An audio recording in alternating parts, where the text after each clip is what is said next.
Now on KRDO News Radio, 105.5 FM and 1240 AM.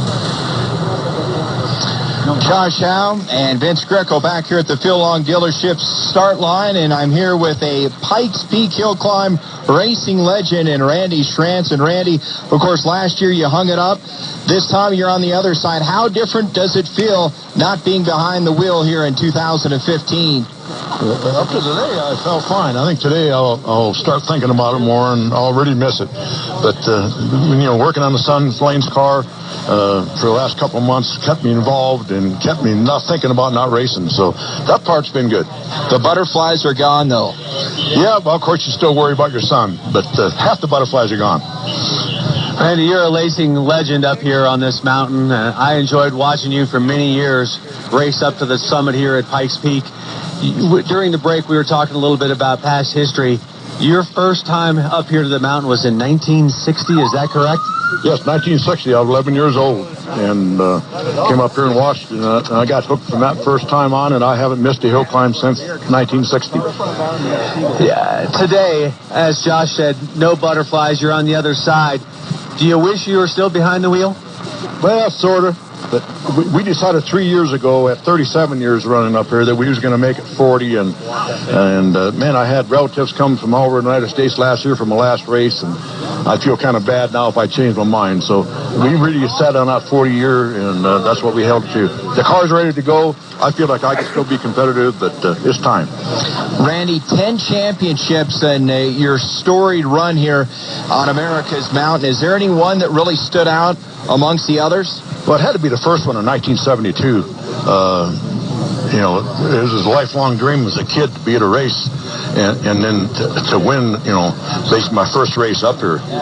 That was probably the best one, and then probably the last one in the Cobra 3 years ago when I got first place in the Pikes Peak Open. That was a big deal. We've seen some low times here. Of course, Sebastian Loeb set the mark, 8:13 a couple of years ago. Last year, we saw close to a sub 9-minute run, 9:02. Do you think we could see under 9 minutes here this afternoon? Boy, it'll be tough. I haven't really got to see all the cars. I know a lot of the unlimited cars had some mechanical difficulties. So if some of those guys can get it figured out for today, it's possible. One more from me. Going back to when you first started up here back in 1960 and your run to the championships, this road, for the majority of it, was a dirt road. Now it's paved all the way up to the top. Your thoughts on that? Do you like it better this way, or are you old school? Well, I'm still old school. I love the dirt.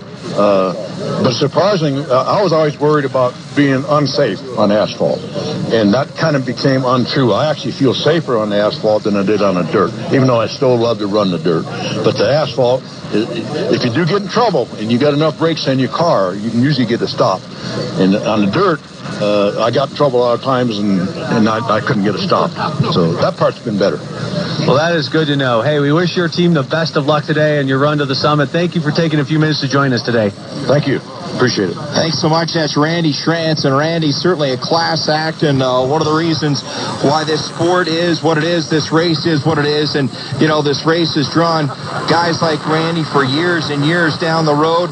Randy, of course, hung it up 40-plus years in racing, and we get a guy like Chris Strauch who's racing here. And how many years is this now, Chris? This is my 10th.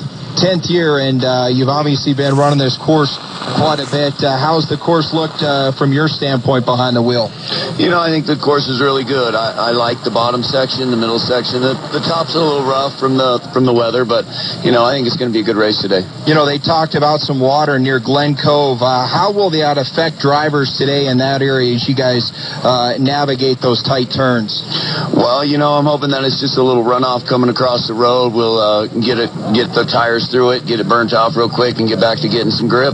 Well, Chris, best of luck today, and have a great run out there. Thank you, Josh. I appreciate it.